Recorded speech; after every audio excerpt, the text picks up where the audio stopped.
Muchas gracias, presidente. Señorías. El micrófono está. Acá. Muchas gracias, presidente. Señorías. Agradezco su amable invitación para poder transmitirles algunas observaciones desde la Autoridad Independiente de Responsabilidad Fiscal sobre la proposición de ley de renta mínima. Dado que es mi primera comparecencia en esta comisión, me gustaría, y aunque algunos de los señorías conocen nuestra labor, me gustaría empezar recordando brevemente a qué nos dedicamos en la AIREF para contextualizar después lo que podemos y no podemos decir sobre esta proposición de ley. Me gustaría recordar que la Autoridad Independiente, su labor central es de supervisión. Tiene que evaluar y, en su caso, avalar o no las previsiones macroeconómicas del Gobierno antes de que se manden a las autoridades europeas. La AIREF hace una evaluación continua del proceso presupuestario, evaluando en qué medida las distintas administraciones se están comportando de acuerdo con las reglas fiscales y el principio de sostenibilidad financiera. Y en todo esto nosotros hacemos recomendaciones a las administraciones que están sujetas al principio de cumplir o explicar. Es decir, no tienen por qué seguir nuestras recomendaciones, pero si no las siguen tienen que justificar el por qué no lo hacen así. Y esta es la labor central de la AIREF y está muy tasada en una ley orgánica. La AIREF también puede salirse, digamos, de este ámbito de actuación y puede hacer labores que yo diría son más esporádicas, ad hoc, de asesor y consultar de las administraciones públicas, es decir, a petición del Ejecutivo. Ahora, por ejemplo, estamos terminando 2 estudios que nos han encargado 2 comunidades autónomas, Cataluña y Cantabria, y estamos empezando a hacer una revisión de algunas líneas del gasto público a petición del Gobierno. Esa segunda labor que pongo en esta transparencia de asesor y consultor es donde podemos salirnos, digamos, del ámbito de lo que es la sostenibilidad de las cuentas públicas y podemos, a petición de parte, evaluar, digamos, lo que es elementos de la estructura de ingresos y de gastos, que es de lo que estaríamos hablando aquí. Tengo que decir que no hemos nunca evaluado, ni se nos ha pedido evaluar una iniciativa parlamentaria, una iniciativa legislativa por parte del Gobierno o de una comunidad autónoma. No lo hemos hecho nunca, porque es la naturaleza de lo que estamos hablando aquí.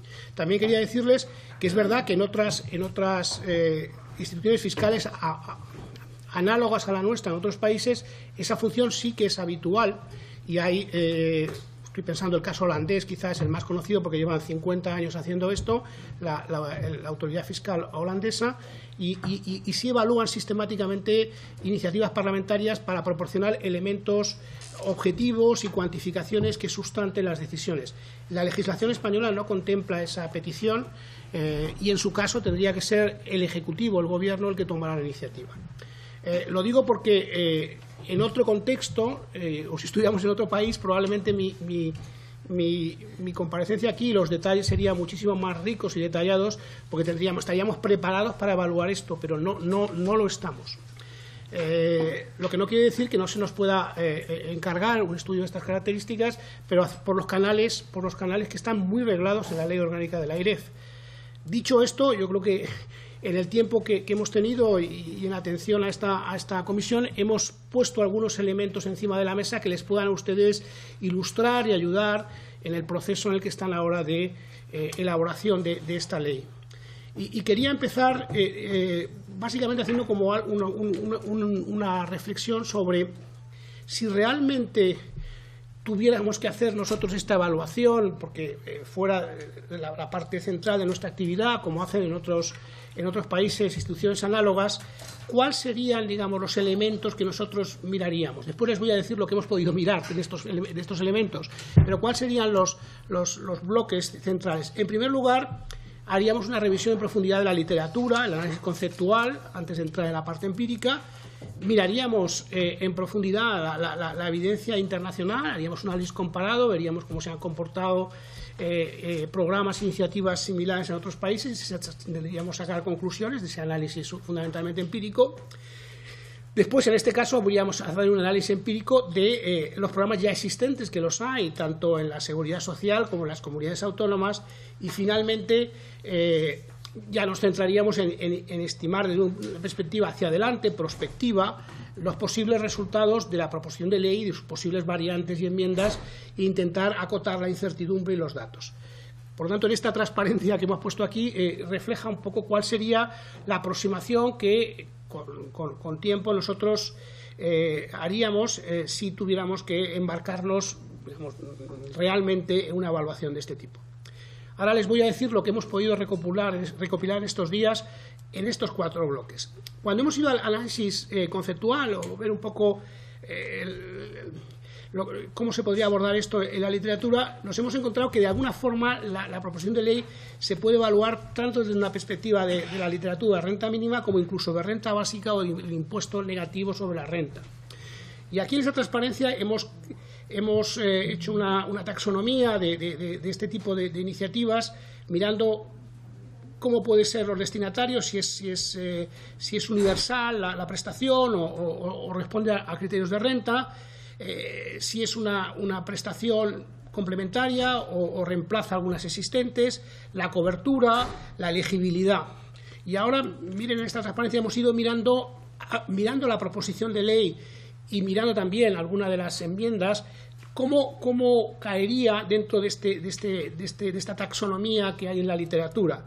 Y van viendo cómo, la verdad es que las últimas 2 hemos visto que depende, uno mire unas enmiendas o otras, o podría estar en una categoría u otra, pero la conclusión que hemos sacado de esta taxonomía que ven ahí ilustrada con estas tramas en esta transparencia es que estamos ante una proposición híbrida, es decir, que comparte elementos de renta básica, o hay enmiendas que apuntan a una renta básica y hay incluso impuesto negativo podría ser aproximado, y hay otras claramente que están más en el concepto de renta mínima. Por lo tanto, una revisión de la literatura tiene que mirar este asunto desde ambos ángulos, porque estamos ante una iniciativa, yo diría en el sentido más compleja, porque contiene elementos de ambas.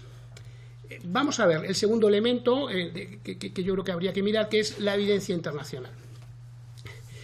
Bueno, aquí la verdad es que cuando acude uno a los datos de la Unión Europea se encuentra una gran diferencia. El gasto medio en protección social en el conjunto de la Unión está en torno a 0,8 puntos del PIB, pero hay países que están en el 2, hay países que prácticamente no tienen nada. Lo que se observa es que los países nórdicos, y sobre todo los nórdicos y algún centroeuropeo, tiene un nivel de protección alta, y cuando nos vamos yendo hacia el sur y hacia el Mediterráneo, pues decaen los niveles de prestación. Y después, cuando entra uno en los detalles, pues hay una gran disparidad en cómo se hacen las prestaciones, las coberturas. Es decir, tenemos una gran heterogeneidad, digamos, de aproximaciones. Lo que desde el punto de vista empírico, si uno tiene tiempo, no es malo, porque cuando uno tiene distintas experiencias, si hace inferencia, pues puede extraer conclusiones de qué es mejor que lo que no es. Luego, la complejidad en este caso, si uno tiene tiempo, no es necesariamente mala cosa. También hemos observado, y todo esto hay que mirarlo con mucho cuidado, es decir, no hemos tenido tiempo, pero hay material para mirar. Pero hemos observado, y este es el segundo punto, que ha habido una tendencia en los últimos años, los últimos 6 años, a ir ajustando estos esquemas. Por ejemplo, se ha aumentado en una serie de países, ha tenido una tendencia a aumentar la condicionalidad de las ayudas y a vincularla de una forma más clara a las políticas activas de empleo. Se ha movido más hacia el concepto de renta mínima, digamos, que de renta básica, ¿no? También se han tendido a restringir algunos criterios de concesión o a limitar la duración. Y hay una cierta tendencia, que yo creo que es muy importante, a simplificar muchos esquemas que también en otros países se multiplican y se solapan, y la tendencia a la simplificación. Me gustaría también indicar que en la mayor parte de los países, y esto es una realidad, quien gestiona estas ayudas son los municipios, es a nivel local. Y después, sobre quién financia, hay mucha diferencia, hay variaciones. Hay 4 o 5 países que también la financiación es fundamentalmente, si no toda, local, y después hay esquemas mixtos donde la financiación parte es local y parte puede ser estatal, aunque la gestión final es local. Este sería el resultado que hemos visto. Insisto, esto tiene que mirarse con mucho más cuidado, es decir, pero hay información. También nos ha parecido interesante un informe denso, reciente, de hace unos meses, encargado por el Parlamento Europeo y que por lo tanto es propiedad del Parlamento Europeo, se llama Minimum Income Policy in the EU Member States, que lo que hace es hacer una serie de recomendaciones a los países. Aquí tienen las recomendaciones que a nosotros nos han parecido que son las más potentes del informe. Yo creo que hay mucha insistencia en que hay que afinar muy bien este tipo de programas para que cumplan su objetivo primordial de erradicar la pobreza y salir de la pobreza. Es decir, hay que hacerlo lo que llaman en la literatura la adecuación del programa de renta mínima. Hay mucha insistencia, como decía yo, en mejorar la accesibilidad, porque una cosa que a mí me ha sorprendido al menos y que no era... Les reconozco que yo en estos temas estoy aprendiendo en estas semanas a raíz de su petición, porque no era una área en la que nosotros habíamos trabajado, ni yo mismo profesionalmente, pero hay mucha preocupación por lo que llaman no hemos encontrado una traducción, pero el non-take-up, es decir, uno realmente quiere si realmente quiere erradicar pobreza, quiere que esto realmente termine en aquellos verdaderamente necesitados. Y a veces, por la burocracia, por la complejidad, por tal, terminamos teniendo programas donde los verdaderamente más necesitados no son los que reciben la prestación, sino que termina difuminándose en otros colectivos. Esto hay que medirlo y estudiarlo en los programas ya existentes. Y lo que observamos en la evaluación europea es que esta es una preocupación constante para que se reduzca lo que llaman, no hay una palabra, los non-take-ups, es decir, los que tendrían que haber tenido conceptualmente que ser los principales beneficiarios de este tipo de prestación y no lo han sido. De nuevo, hay mucha insistencia por parte de este estudio del Parlamento Europeo de integrar las rentas mínimas en las políticas activas de empleo, es decir, combinar políticas pasivas y activas de empleo, potenciando un enfoque inclusivo. Y después, dado que hay que seguir profundizando, investigando, el propio Parlamento Europeo y el estudio de la Dirección General que lo ha realizado insiste en que hay que mejorar la base de datos microeconómicos para poder mejorar el estudio y cómo están funcionando los programas. Es decir, hay que hacer un seguimiento continuo de estos programas para ver si realmente están cumpliendo los objetivos existentes. Por lo tanto, se reconoce que hay mucho recorrido, incluso a nivel europeo, para seguir evaluando estas cosas. Esto es lo que les puedo decir con lo que hemos podido ver de la evidencia internacional en lo que les pueda servir. El tercer bloque, que es el análisis empírico de los programas ya existentes. Es decir, no vamos a ver ex post ya lo que ya tenemos que pueda ser parecido a esto y cómo está funcionando. Este sería el tercer bloque sobre el que estaríamos operando.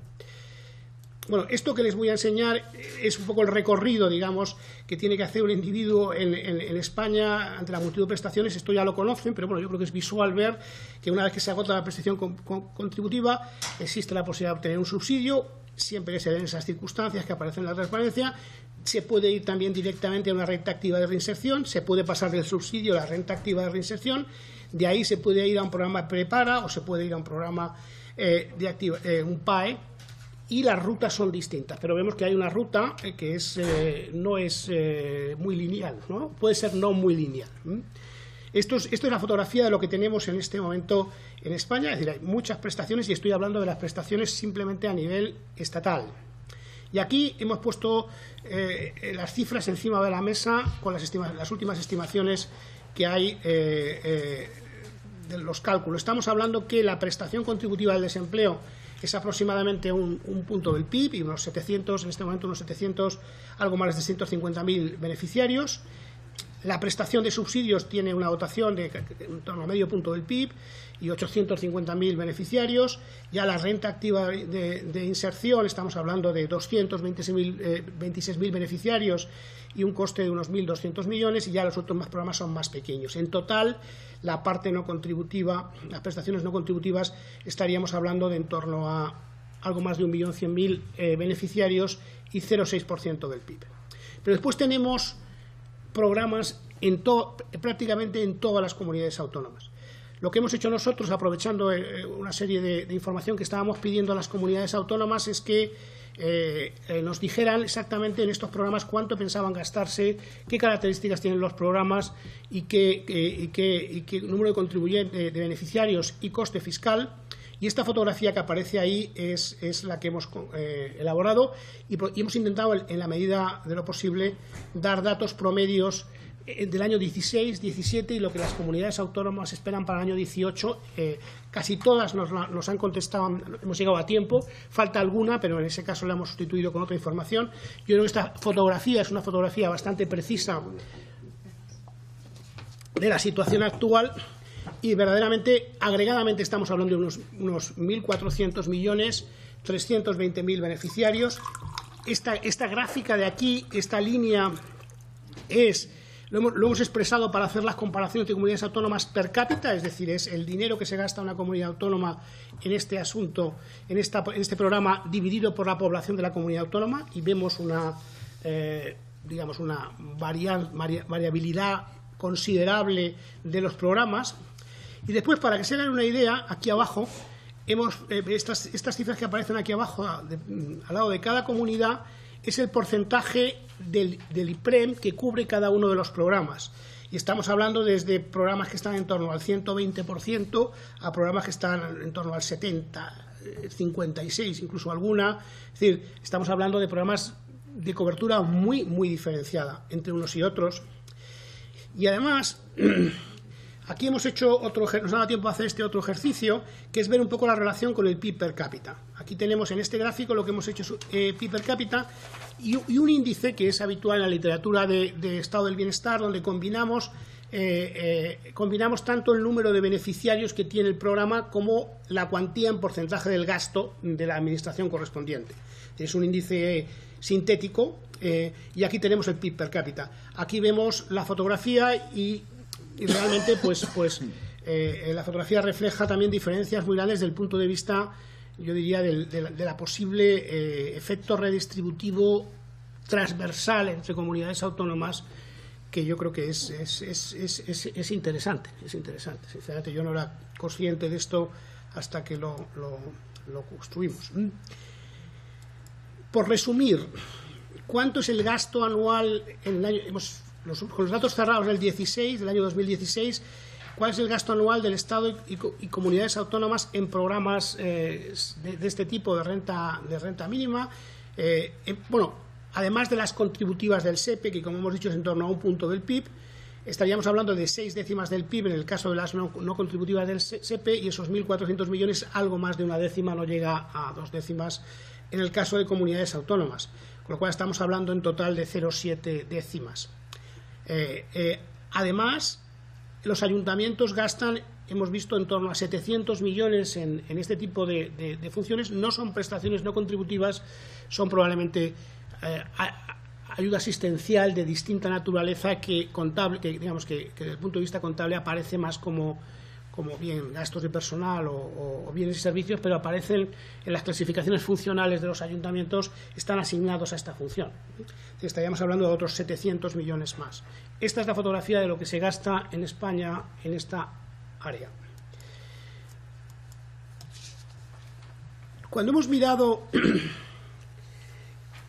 ¿qué habría que hacer con todo esto? Tengo que decir que hay algún estudio, pero muy pocos. Es decir, tenemos 17 comunidades autónomas, algunos programas ya llevan bastante tiempo, muchos de ellos llevan bastante tiempo. Hay datos, por lo tanto hay series de microdatos para ver distintos elementos. Realmente hay muy pocos estudios. Hemos encontrado 3, de hecho, y algunos bastante antiguos. Por lo tanto, nos parece que tenemos aquí una información muy interesante que no ha sido suficientemente explotada para ver realmente cómo han sido diseñados estos programas y evaluar resultados. De lo que se ha mirado, yo creo que, y no del todo, en algún caso sí que hay estudios donde ha mirado la adecuación, es decir, si la dotación económica es suficiente para reducir pobreza, y en muchos casos pues no lo es. La cobertura, el non-take-up, lo hemos visto poco mirado, y yo creo que este es un tema que hay que mirar mucho más, y hay que mirar a microdatos, hay que mirar a grupos de control, hay que mirar realmente al final, hay que estrujar. Lo que hemos visto es que en España hay poca, perdone que haga esta digresión, hay poca cultura de estrujar verdaderamente los datos e intentar sacar información, porque Ahora mismo en España se registra casi todo, y las comunidades autónomas tienen registrado esto a veces por 15 años, si quieres los datos de realmente, podemos seguir la historia de cada persona, lo que ha hecho, y con técnicas econométricas adecuadas, y esto no hemos visto ni un solo estudio en España, prácticamente ninguno. Esto podría darnos mucha información que nos ayudaría a diseñar mejor los programas, y por tanto aquí tenemos de nuevo una gran variabilidad de experiencias que habría que analizarlas, y no es tan posible, y los datos creemos que están. Y habría que mirar, obviamente, el coste fiscal, los incentivos a la incorporación al mercado de trabajo. Esto es algo que crecientemente se está mirando. Es decir, la tendencia, y eso hay que seguir los historiales, hay que ver las elasticidades. Hay que hacerlo en un contexto también de equilibrio parcial, pero también de equilibrio general. Es decir, hay que modelizar algunos comportamientos en el entorno. Y hay que evaluar muy bien siempre los efectos redistributivos. En parte tiene que ver con los non-take-ups, pero realmente los efectos redistributivos, oye, pero no lo hagamos literariamente, es decir, midamos realmente con indicadores de desigualdad y de equidad, realmente cuáles son los impactos que tienes antes y después de introducir una medida, y podamos discriminar entre medidas que tienen más impacto redistributivo. No hemos encontrado suficiente material, pero igual existe. No quiero hacer aquí un disclaimer, porque igual existe y no lo hemos encontrado, porque nosotros no está en el área de la literatura que estamos mirando todos los días, aunque podríamos hacerlo. Esta es un poco la conclusión que yo saco sobre el análisis que hay. Y finalmente, bueno, vamos a ver qué tenemos con la proposición de ley, que es a lo que a ustedes probablemente les interese más en este momento que yo les diga, y lo que hemos podido mirar. Vamos a ver, hemos hecho una estimación con las máximas cautelas, porque realmente habría que hacerla mucho mejor. Y después de mirar la información a la que está disponible públicamente y que nosotros podíamos mirar rápidamente, hemos llegado a la conclusión de que la mejor fuente es la encuesta de condiciones de vida del INE. La última encuesta es de finales, está a punto de salir la del 16, tenemos la del 15, que tiene algo más de 30.000 personas, pero que en la información que hay de esa encuesta a microdato, de esas 30.000 personas, se puede hacer un ejercicio. Y mirando esa encuesta, al final hay casi 3 millones de personas que están entre 18 y... Hemos hecho incluso alguna simulación para ver si la muestra tiene sesgos muestrales. Nos ha parecido que no muchos, por lo tanto, aunque esto hay que mirarlo con más cuidado, deberíamos tener acceso a más muestra, pero bueno, yo creo que esto tentativamente nos sirve para dar un primer flash de por dónde van los tiros.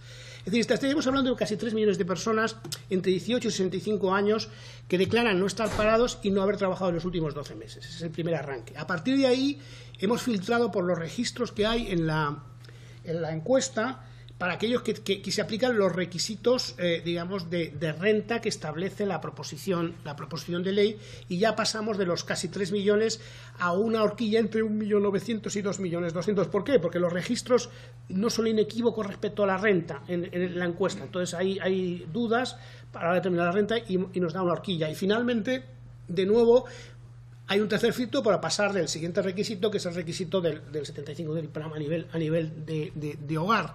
Y de nuevo hay una horquilla porque los registros de la encuesta no son inequívocos. Estos serían para la proposición de ley tal como está en el texto, sin entrar en enmiendas. ¿Qué es lo que habría que hacer realmente? Es decir, lo que habría que hacer realmente es completar toda esta información con encuestas de condiciones de vida con registros del SEPE, de la agencia tributaria. Lo que se hace en otros países cuando realmente es combinar datos anonimizados de microdatos y tener un conocimiento mucho más exhaustivo de las distintas fuentes y buscar robustez en el análisis. Seguridad social, los datos de comunidades autónomas, todo eso, el censo de población, todo eso, instituciones como la nuestra en otros países tienen regularmente esa información bien tratada, y cuando llegan estas peticiones pues la pueden combinar y filtrar y darles contestaciones más inequívocas y más precisas que lo que yo realmente les pueda decir en este momento. Yo creo que hay que evaluar la incertidumbre que tienen estos cálculos. No solamente que es una cifra cerrada, sino que habría que tener un poquito más de tiempo, que no hemos tenido, para evaluar, por ejemplo, sesgos muestrales. También habría que ver cuál es la situación del ciclo económico. No es lo mismo estudiar esto en el año 2015 que hacerlo en el 18 que en el 7. Hay que filtrar por el ciclo económico. Hay que ver, yo creo que el análisis y los efectos sobre el mercado de trabajo, que no hemos tenido tiempo de verlos porque son importantes. Y habría que ver las distintas enmiendas, es decir, habría que ver las distintas variantes. Aún así hemos hecho algún estudio con las enmiendas, algunas, para poder ver lo que nos ha dado tiempo. Entonces, yo diría que a partir de esos números de posibles beneficiarios, y teniendo en cuenta las holguras que había, y teniendo en cuenta algunas enmiendas, podríamos estar hablando que el coste fiscal, si no tenemos en cuenta el complemento adicional que plantea la proposición de ley para menores o familiares a cargo, podría estar desde 6.000 hasta casi 13.000 millones de euros. Cuando añadimos el complemento adicional del 20% del IPRAM, que establece la proposición de ley, saltaríamos a algo más de 7.000 y hasta los 15.000 millones. Y para que se hagan una idea, hemos elegido tres enmiendas significativas. Si los inscritos, como no se requiere el tiempo es decir, un tiempo mínimo de estancia, a partir de la encuesta de condiciones de vida, saltaríamos el impacto, habría más beneficiarios, el impacto estaría entre 1.400 y 2.800 millones más del punto central. Eso es el que nos da jugando los rangos de arriba, ¿no? Otra enmienda que hemos mirado es la de la renta saltará, por esto es más a 150 del salario mínimo y renta de hogar por persona al 250 del salario mínimo interprofesional. Bueno, aquí el salto es muy importante, estamos hablando de 4.900 a 7.000. Este es más fácil de calibrar, y también hemos calibrado la edad mínima de 26 años, donde se reduciría el coste entre una horquilla que va de 800 a 1.300 millones de euros. Yo creo que estos ejercicios también habría que incorporar, y no es fácil, pero se puede hacer con elasticidades, elementos dinámicos, porque la propia creación de la prestación puede suponer mayores inscripciones en el empleo y, por tanto, potenciales beneficiarios que no están en la muestra que estamos analizando. Estos efectos dinámicos habría que tenerlos en cuenta. También, probablemente, los datos del 2015 son años que engordan las cifras, porque todavía, digamos, el ciclo económico está bajo, incluso en el 2017 está bajo, no estamos todavía en una situación cíclica neutral. Es decir, hay varios elementos que habría que estudiar, ¿no?, en estos que no hemos tenido la posibilidad de hacerlo. Y desde el punto de vista, y ahora voy a decirles algo que es donde nosotros podemos darles un poco más de información, que es, partiendo de esta holgura, de estas cifras, cómo encajaría, digamos, en la sostenibilidad de las cuentas públicas en ausencia de nuevas medidas en una dirección o en otra. Nosotros hemos insistido, este gráfico que les estoy poniendo es un gráfico en el que aparecen los ingresos y gastos del sector público desde el año 2002.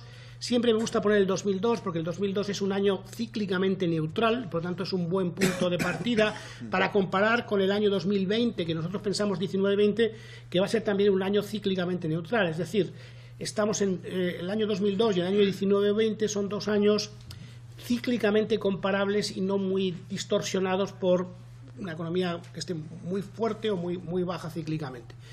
Y aquí vemos en esta línea cómo ha transcurrido los ingresos y gastos del Estado desde entonces, toda la crisis, y ahora en el año 2016 tuvimos un déficit público del 4,3% del PIB, que es esta brecha que aparece aquí en el gráfico entre ingresos y gastos, y estas proyecciones son las proyecciones de la AIREF en ausencia de medidas hasta el año 2020, donde vemos que los ingresos van a subir, pero muy poco en relación al PIB, se van a estabilizar en torno al 38%, y los gastos van a seguir bajando y ya se estabilizan prácticamente en el año 2020. En el año 2020 nosotros pensamos que nos vamos a quedar, en ausencia de medidas, estructuralmente, y ya puede ser un poquito alto el año 2020, cíclicamente, en torno al 2% del PIB de déficit estructural. Es decir, ya estamos por debajo del 3%, pero estamos todavía lejos, y pensamos que nos vamos a quedar ahí, lejos del objetivo de estabilidad presupuestaria, que lo hay para el año 2020 y que es un acuerdo además que está establecido con las autoridades europeas, bien el equilibrio presupuestario o en la regla europea el 0,5% de déficit estructural a medio plazo. Pero yo creo que es interesante, porque nosotros, si uno ha seguido nuestras reflexiones, nosotros hemos insistido mucho que sobre esta fotografía hay que mirar después a cada subsector, porque lo que vemos es un desequilibrio significativo entre las fuentes de financiación y las competencias o el nivel de gasto que resulta de esas competencias para cada una de las administraciones. Cuando descomponemos este 2% del PIB, lo que vemos es que la suma del Estado de Seguridad Social, y conviene mirarlo en bloque porque al final los déficits de la seguridad social por una vía o por otra, bien por la venta de deuda, hay que consolidar con el Estado. De ese 2 estaríamos probablemente estructuralmente en un déficit del 2,5%, lo que significa que la suma de comunidades autónomas y ayuntamientos estaría en un superávit estructural en torno a medio punto. Probablemente las comunidades autónomas más cerca del equilibrio y, como estamos viendo en los últimos años, los ayuntamientos con un superávit estructural pues incluso superior al medio punto del PIB. Eso quiere decir que una iniciativa como esta, cuyo coste, según estas primeras estimaciones, que son muy tentativas y que yo querría dejarlas como con ese calificativo y con mucho cuidado, estaríamos hablando de entre medio punto y medio del PIB, que nos llevaría fuera probablemente del 3% y nos sacaría de la senda de consolidación. Es decir, que cuando lo mira desde el punto de vista fiscal, esta es una iniciativa que tiene impacto y, por tanto, su financiación es relevante desde el punto de vista de la sostenibilidad de las cuentas públicas, dada la posición de partida que tiene España y la posición en la que se va a desenvolver en los próximos años. Y a mí, sobre todo, me preocupa mucho, y de nuevo voy a hacer la situación de la deuda. Es que nosotros, este es el gráfico de la deuda pública en España, que impresiona, ¿verdad?, cuando pasamos de 35 puntos del PIB a 100 puntos del PIB, que se lleva, en lo que estamos estabilizados en 100 puntos del PIB desde el año 2013, lo ven ahí. Y el objetivo a medio plazo a nivel europeo, que es el 60% al que tienen que converger las finanzas de las distintas administraciones. Y cuando uno mira este gráfico, también es importante ver la deuda, quién la tiene y quién la va a tener. Y de nuevo emerge la fotografía que decía yo antes, y es de esos, hay una distribución que aparece en la tablita de la derecha de la transparencia de cómo debe distribuirse ese 60%. Los ayuntamientos ya están por debajo del 3% de su objetivo de deuda a largo plazo. De hecho, muchos ayuntamientos ya no tienen deuda y lo que están haciendo es acumular depósitos. En los últimos años no hemos visto más que una acumulación de depósitos que ya van por encima de los 20.000, estamos hacia los 22.000 millones de depósitos en los bancos de los ayuntamientos, cuando las comunidades autónomas y la seguridad social sobre todo tienen déficits y deudas crecientes. De esta desviación de 40 puntos que hay entre el 60 y el 100, 28 puntos son atribuibles a la Administración Central, consolidada con la Seguridad Social, y 12 puntos corresponden al exceso de comunidades autónomas. Pero cuando miramos entre comunidades autónomas, aquí hay comunidades autónomas que están ya en el 16, que es el objetivo a medio plazo, y hay algunas que están por encima del 35, es decir, que hay diferencias muy sustantivas. Es decir, que lo que quiero decir con esto es y esto es una reflexión de carácter general, pero que aplica, cuando uno se plantea una nueva prestación, yo creo que hay que mirar a cómo están las distintas administraciones desde el punto de vista de su financiación y de su posición de sostenibilidad. Y la posición es muy desequilibrada de partida, muy desequilibrada, y por lo tanto sobrecargar a algunas administraciones a nosotros nos preocupa, porque al final, ¿qué es lo que termina pasando? Lo que termina pasando es que esto, y lo hemos visto en el pasado, termina no consolidándose, revirtiéndose, termina habiendo aplicaaciones de las normas por imposibilidad o por dificultad que no termina siendo óptima, y aparecen los non-take-ups, aparecen los problemas de diseño y terminamos teniendo medidas, como hemos visto en otros ámbitos, sobre todo de prestaciones sociales, que no terminan siendo, no cumpliendo en plenitud los objetivos para los que estaban diseñadas. Yo creo que estoy ya casi fuera de tiempo, voy a terminar. Concluyendo, la primera conclusión es, por los números que hemos podido ver muy tentativamente, y yo creo que hay que mirarlos mucho más y explorar las distintas áreas que les he dicho para aprender más de lo que hay por ahí, de lo que nos pueden decir los datos, es una medida de gran calado potencial, sin duda, con un potencial efecto redistributivo muy significativo y también con un coste fiscal que es relevante según los primeros números que hemos mirado nosotros.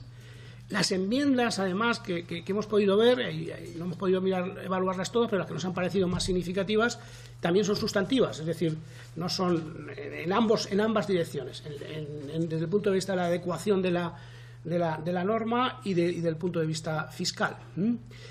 Y estamos muy de esta exploración que hemos hecho de estos 4 vectores que puede tener una evaluación de este tipo. Estamos convencidos de que esta es una iniciativa que es muy apropiada para hacer un análisis integral, realmente, donde se estudie con precisión y la evidencia internacional más relevante, donde se miren, aprovechemos para mirar realmente cómo han funcionado los programas existentes a nivel nacional y de las comunidades autónomas, y donde se haga una estimación prospectiva que no sea estos números rápidos que hemos hecho nosotros, sino que se acuda a todo el conjunto de información que existe en distintas bases de datos que están ahí para mirar cómo los individuos se han comportado o se han beneficiado de distintas prestaciones, y poder ver realmente las distintas variantes que se están planteando, cuáles son sus efectos redistributivos y de reducción de la pobreza, y también cuál es su coste fiscal y cómo se debería financiar. Por lo tanto, y es la última, yo creo que el binomio sostenibilidad-adecuación hay que evaluarlo con métricas adecuadas en todo momento, y mirar también al medio y largo plazo de la sostenibilidad en sí mismo de la propia norma a lo largo de un ciclo económico. Yo creo que son dos aspectos complementarios que hay que evaluar con mucho mayor bagaje de información y de análisis del que nosotros modestamente hemos podido hacer en estas tres semanas desde que nos hicieron la petición. Siento no haber podido darles más información y satisfacer sus inquietudes absolutamente legítimas, dado que lo que tienen encima de la mesa es una proposición muy, muy importante, pero hasta aquí podemos llegar nosotros. Incluso yo creo que hemos ido un poquito más allá de lo que la norma nos permite hacer en unas circunstancias como estas. Muchas gracias, presidente, señorías. Muchas gracias, señor Escrivá. Pues muchísimas gracias, señor Escrivá. A continuación tienen palabra